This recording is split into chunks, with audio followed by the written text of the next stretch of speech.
주님의 말씀은 빛과 생명과 소망됨을 믿습니다. 자, 오늘 대림절 두 번째 주일인데 지난 한 주간 여러분 평안하셨습니까? 우리 빛으로 임하시는 세상에 빛으로 오시는 예수 그리스도와 동행하시길 바라고, 또 예수 그리스도와 함께 시작되는 미래의 소망 가운데 여러분 든든히 붙들리시기를 바랍니다. 자, 오늘 설교를 대림절이라고 하는 단어의 뜻을 좀 근원부터 살피며 말씀을 좀 드리려고 합니다. 우리 대림절은 영어로 어드벤트 이렇게 되는데 그 말이 왜 만들어졌는지 여러분 설명을 좀 드려야 될 것 같아요. 윌겐 몰트만이라고 한 분이 있습니다. 이분은 이제 독일 신학자인데 20세기에 가장 영향력을 끼친 신학자로 손꼽히죠. 자, 이분이 예수님과 관련된 책 오시는 하나님이라고 하는 책에서 라틴어 두 개를 설명을 하는데 미래와 관련되어 있는 라틴어 두 개를 이제 설명을 합니다. 한번 보실까요? 자, 오늘은 바쁘죠. 뭐 영어도 하고 라틴어도 하고 정신이 없는데 좀 이따 헬라어도 또 할 거예요. 이제는 뭐 국제화 시대니까 그런적인 것부터 우리가 좀 살펴봐야 되겠습니다. 자, 이게 이제 라틴어입니다. futurum이라고 하는 말이에요. 자, 영어의 future. 여러분 영화 보면은 Back to the Future라는 거 기억나세요? 그 주인공이 그 자기 과거로 돌아가서 아빠와 엄마가 서로 연애하던 걸 막 보더니 둘이 만나지 않으면 자기가 사라지는 걸 보고서는 어떻게 하든지 그냥 엄마 아빠를 결혼시키려고 이 애인으로 만들려고 노력하는 그런 독특한 영화가 있잖아요. future, 미래라고 하는 말이 이 단어에서 왔어요. futurum이라고 하는 말에서 왔는데, 자, 이 말은 된다라고 하는 뜻이에요. 되다, 어떤 것이 되다라고 하는 건데, 강조는 뭐냐? 오늘과 과거를 강조하는 거예요. 자, 쉽게 설명을 좀 해볼까요? 여러분, 뿌린 대로 뭐 한다? 뿌린 대로 거둔다라는 말이 있죠. 자, 그러면 이 뿌린 대로 거둔다라고 하는 말의 뜻이 뭐죠?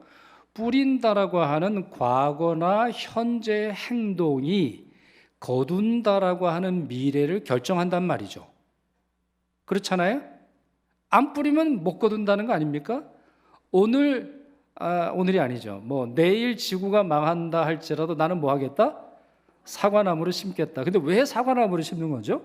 제가 물어보고 싶었는데 왜 여러 가지가 있는데 왜 사과나무를 심는 거예요? 여하튼 내일 벌어질 일이 어떻든지 간에 오늘 내가 어떻게 살아가는지 중요하다 이렇게 말하는 거 아니에요?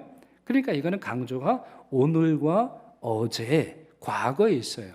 그래서 오늘과 어제 한 일이 미래를 결정하는 그런 일이라고 볼 수 있는데, 다른 예로 적금이나 연금 예를 들 수 있지 않을까요? 여러분 연금, 적금 가지고 계실 수 있는데, 자, 적금이라는 게 뭐예요?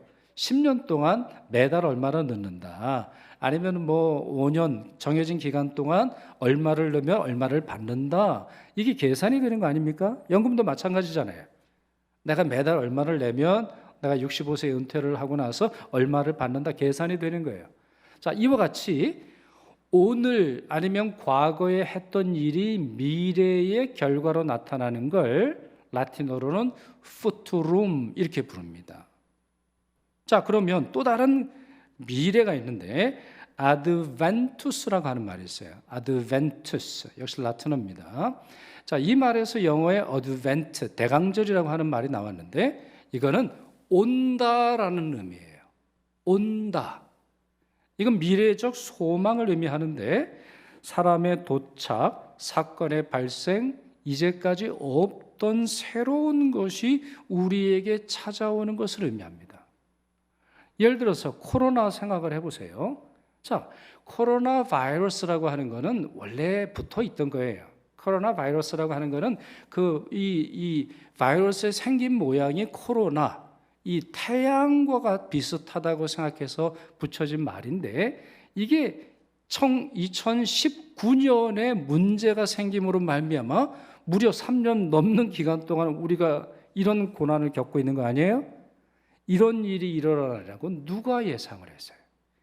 책임도 우리에게 있고 우리가 환경을 파괴한 여러 가지 원인을 제공하긴 했습니다만 이 정도의 현실이 닥치리라고는 누구도 예상하지 못했어요.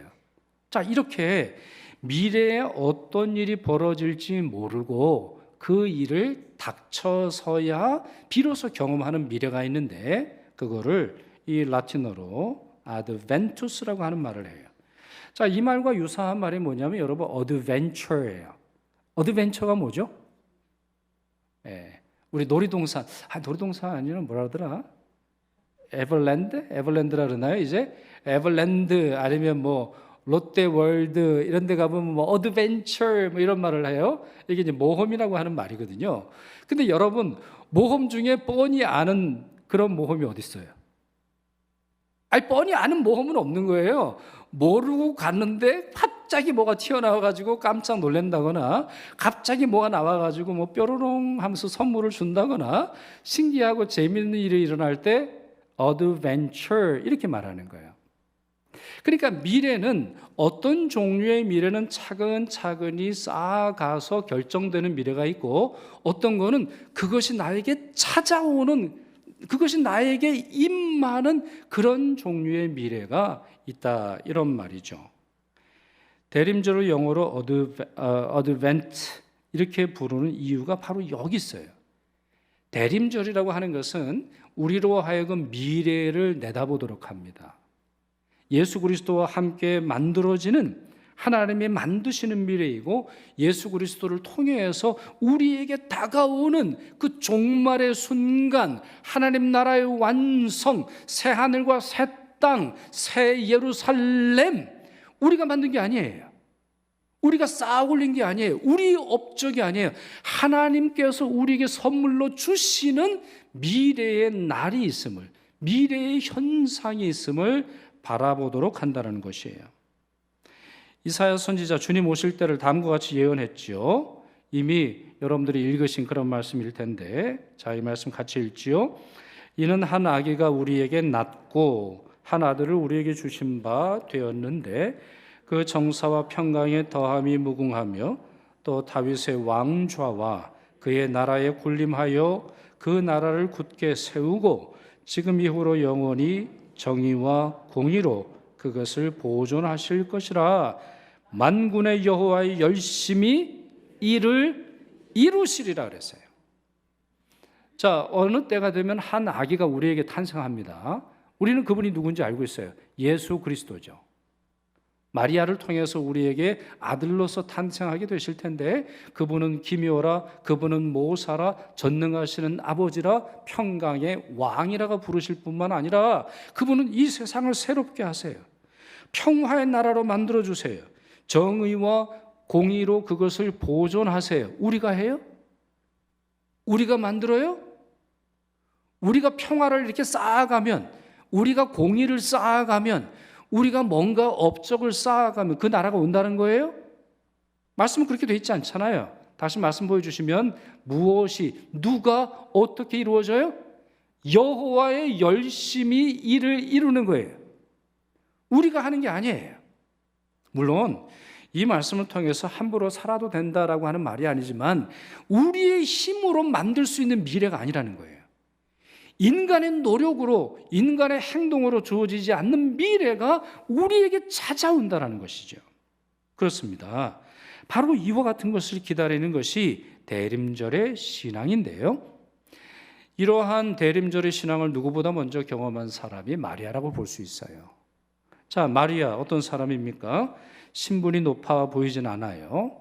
또 삶의 여건도 그리 녹록하지 않았던 것으로 보입니다. 누가복음 1장 48절에 보시면 이런 말씀이 있는데 그의 여종의 비천함을 돌보셨음이라. 보라, 이제 후로는 만세의 날을 복이 있다 일컬으리로다. 이런 말을 해요. 자, 자신을 어떻게 불렀죠?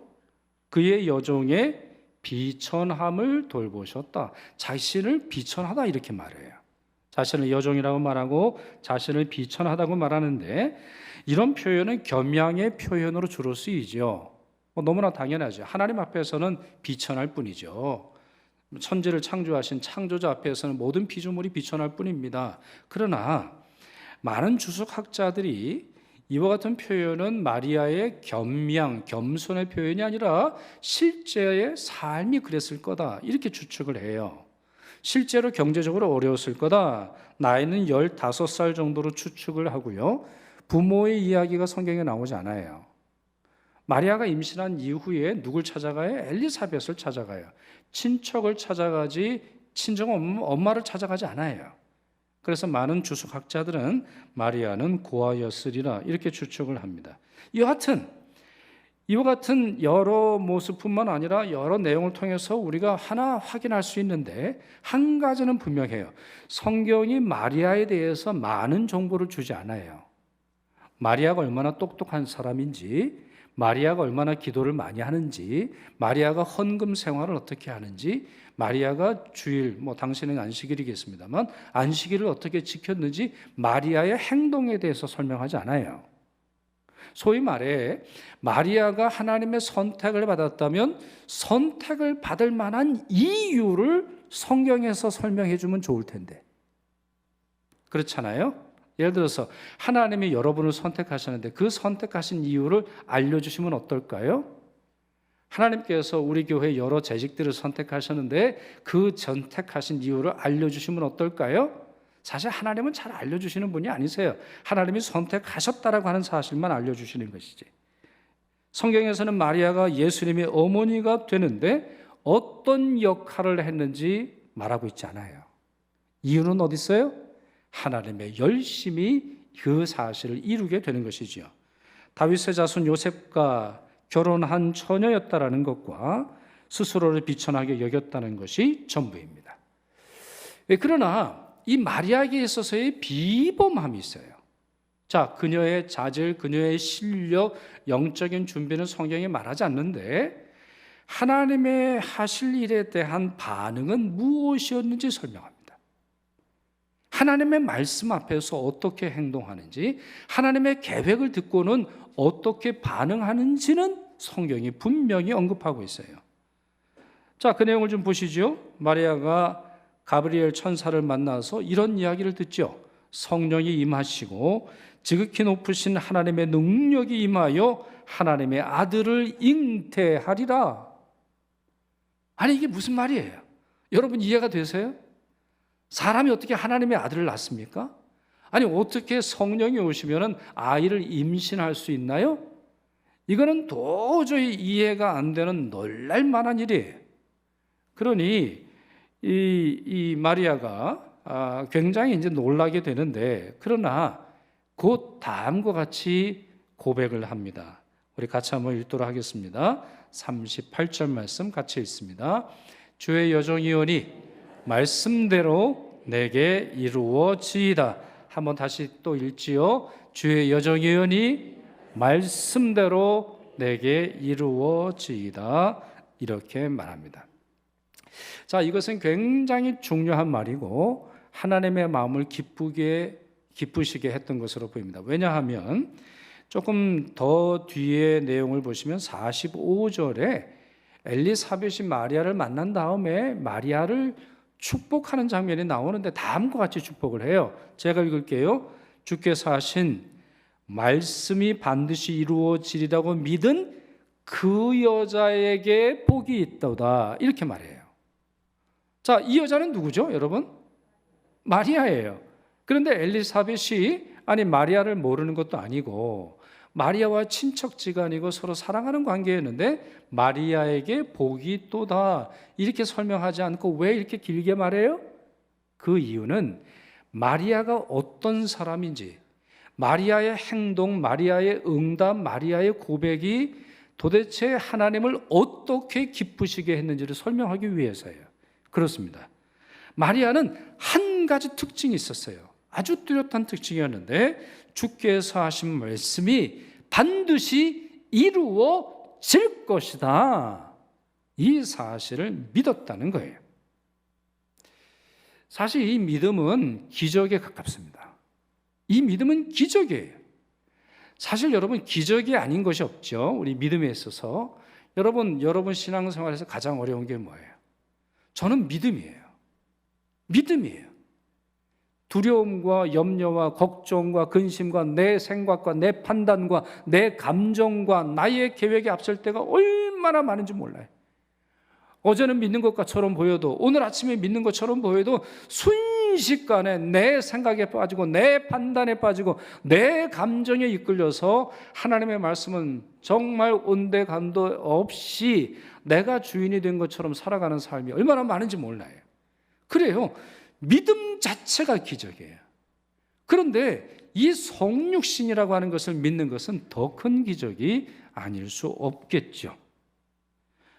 아브라함의 아내인 사라와 비교를 해 보십시오.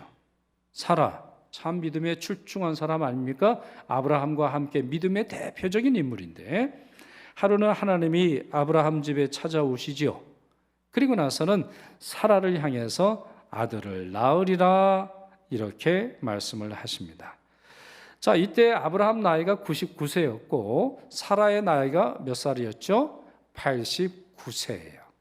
그러니까 90세가 될 때 애를 낳는다라는 건데, 아니 이게 안 믿겨져요. 사라의 경수가 이미 끊어졌단 말이에요. 자, 이런 상황이다 보니 사라가 하나님의 말씀을 듣고는 웃었습니다.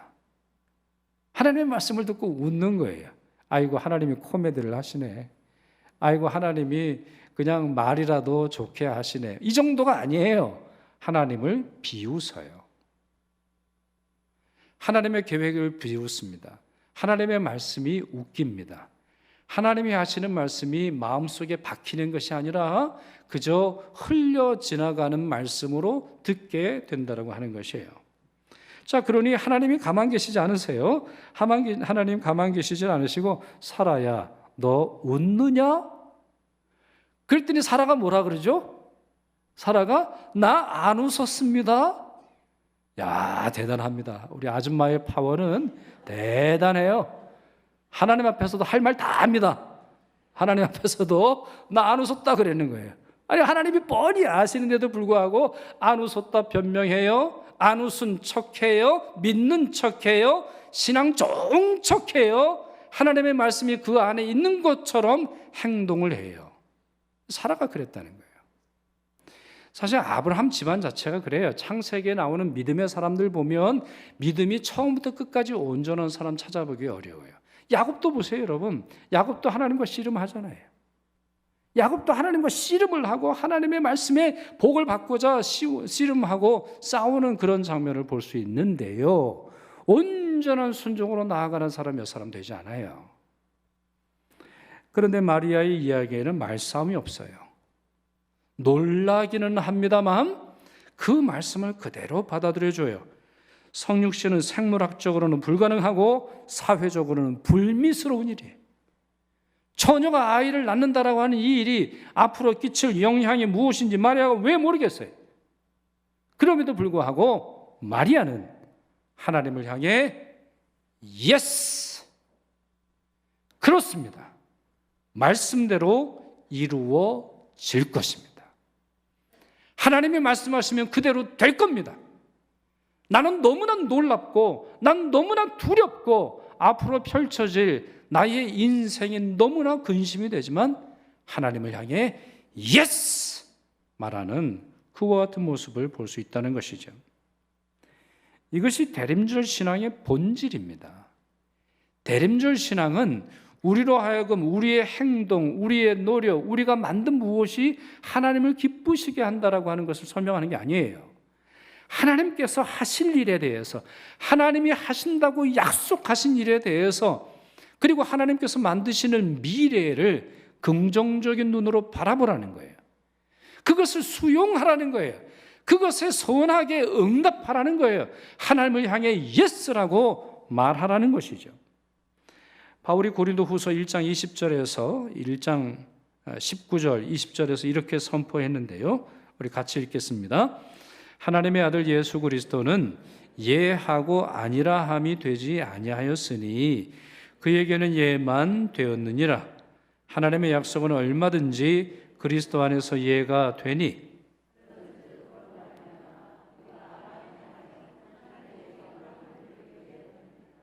아멘. 자, 슬라이드 남겨두시고요. 자, 하나님의 아들 예수 그리스도는 예하고 아니라 함이 되지 아니하였으니. 자, 이 말은 뭐냐면요, 예와 아니가 동시에 존재하지 않는다는 말이에요. 예수 그리스도는 성부 하나님 앞에서 늘 예스 말씀하셨어요. 땅으로 내려오실 때도 예스라고 말씀하셨고, 십자가 앞에서도 성부 하나님 앞에 예스라고 말씀하셨어요. 승천하라고 하실 때도 예스라고 말씀하셨고, 마지막 날을 성부 하나님이 정하사 다시 심판주로 내려가라 하실 때도 예스라고 말씀하셨어요. 그리스도에는 그리스도의 언어, 그리스도의 사전, 그리스도의 말, 그리스도의 마음에는 노가 없어요. 아니요라는 게 없다는 거예요. 그에게는 예만 되었느니라. 여기서 예는 사례가 아닙니다. 예스라는 말만 있다는 말이에요. 하나님의 약속은 얼마든지 그리스도 안에서 예가 되나니 그런즉 우리는 어떻게 해야 돼요? 그리스도를 믿는 자는 어떻게 살아가야 합니까? 그리스도를 믿는 자의 언어는 무엇입니까? 그리스도를 믿는 자가 하나님 앞에서 무엇으로 응답해야 되겠어요? 우리가 아멘 하여 하나님께 영광을 돌리게 되느니라 그랬어요. 예수 그리스도의 예가 우리에게는 아멘이라는 말이에요. 여러분, 아멘이라고 하는 말이 일부분만 우리에게 적용이 돼요. 우리가 기도할 때 기도하고 나서 예수님의 이름으로 기도합니다. 아멘. 이렇게 해서 마치 아멘을 기도의 마지막 단어로 생각을 합니다만 그렇지 않아요. 여러분, 성경의 맨 마지막 단어가 뭐예요? 아멘이에요. 성경의 첫 번째 단어는 태초이고 성경의 마지막 단어는 아멘입니다. 그래서 이 성경의 모든 말씀이 그대로 이루어지이다라고 하는 말로 아멘이 되는 것이고, 기도도 역시 마찬가지예요.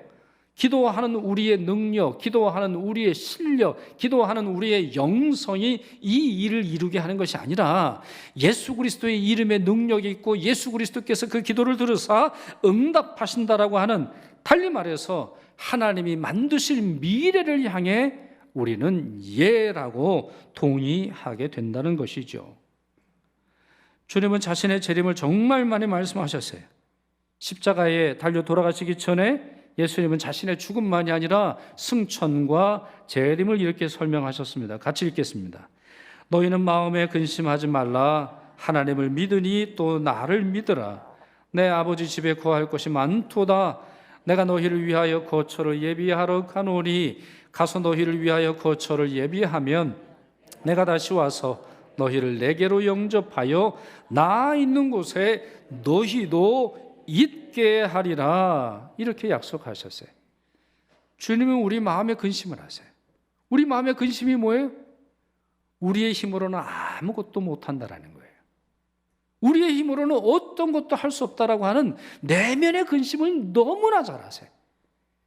우리가 좋은 것을 입고 좋은 것을 먹고 아니면 우리가 좋은 곳에 산다 할지라도 우리 마음의 공허함이 사라지지 않는다라는 걸 주님은 너무나 잘 아세요. 우리가 한 번 아프면 죽을 것처럼 얘기를 하잖아요. 우리가 한 번 망하면 인생이 끝난 것처럼 얘기하잖아요. 우리 아이가 한 번 실패하면 그게 마치 내 인생 전부가 실패한 것처럼 행동을 하잖아요. 왜 그런 거예요?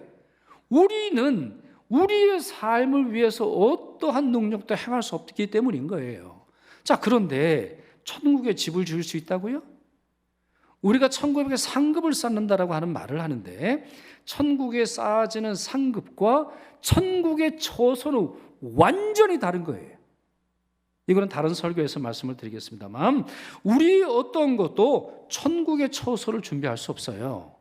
그러니 예수님이 천국으로 오르신 거예요. 그러니 승천하신 거예요. 우리의 힘으로는 아무것도 할 수 없고 천국에 쌓이는, 천국에서 만들어지는 처소가 없기에 예수께서 먼저 승천하셨어요. 그리고 모든 것이 준비되면 어떻게 하신다고요? 우리에게 다시 오셔서 우리를 영접하여 예수님이 있는 곳으로 있게 하신다. 이렇게 미래에 주어질 축복을 설명하고 계시는 것입니다. 자, 이와 같은 전조를 마리아가 맛봤던 것 아닐까요? 하나님이 하실 일에 대해서, 예수 그리스도를 말미암아 주어지는 이 놀라운 일에 대해서 그녀는 미리 맛보고 선하게 응답했습니다. 하나님은 스스로 비천하다 여겼던 마리아를 선택하사 자신의 독생자 예수의 어머니가 되도록 하셨습니다. 바로 이 사실을 믿음으로 말미암아 마리아는 복된 자가 되었습니다. 이 하나님이 이리 하시는 것을 인정하고 그렇지요, 예스, 그렇게 될 것입니다 라고 하는 이 사실에서 마리아가 복을 받았다라고 하는 것이죠. 설교 서두에 말씀드린 것처럼 미래는 두 가지 차원이 있어요. 여러분이 만드는 푸트룸이 있어요. 그러니 여러분 공부하시고, 그러니 여러분 적금 드시고, 그러니 여러분 미래를 준비하세요. 돈을 모으세요. 실력을 쌓으세요. 여러분 나이가 많아지셔도 공부하실 수 있으니까 요즘 세상의 여러 문명과 문화를 배우세요. 얼마든지 여러분 하실 수 있어요. 또 하나, 예수께서 오심으로 말미암아 펼쳐지는 아드벤투스가 있어요. 이거는 여러분이 하는 게 아니에요. 이거는 여러분이 오직 한 가지를 하실 수 있는데 기다릴 뿐이에요. 기다리고 그분이 오실 때까지 참아내야 하는 거예요. 여러분 이 둘 중에 무엇이 복되겠어요? 당연히 아드벤투스죠. 우리가 아무리 노력을 할다 할지라도 길어야 100년의 인생을 살아가는 것이 우리의 삶이에요.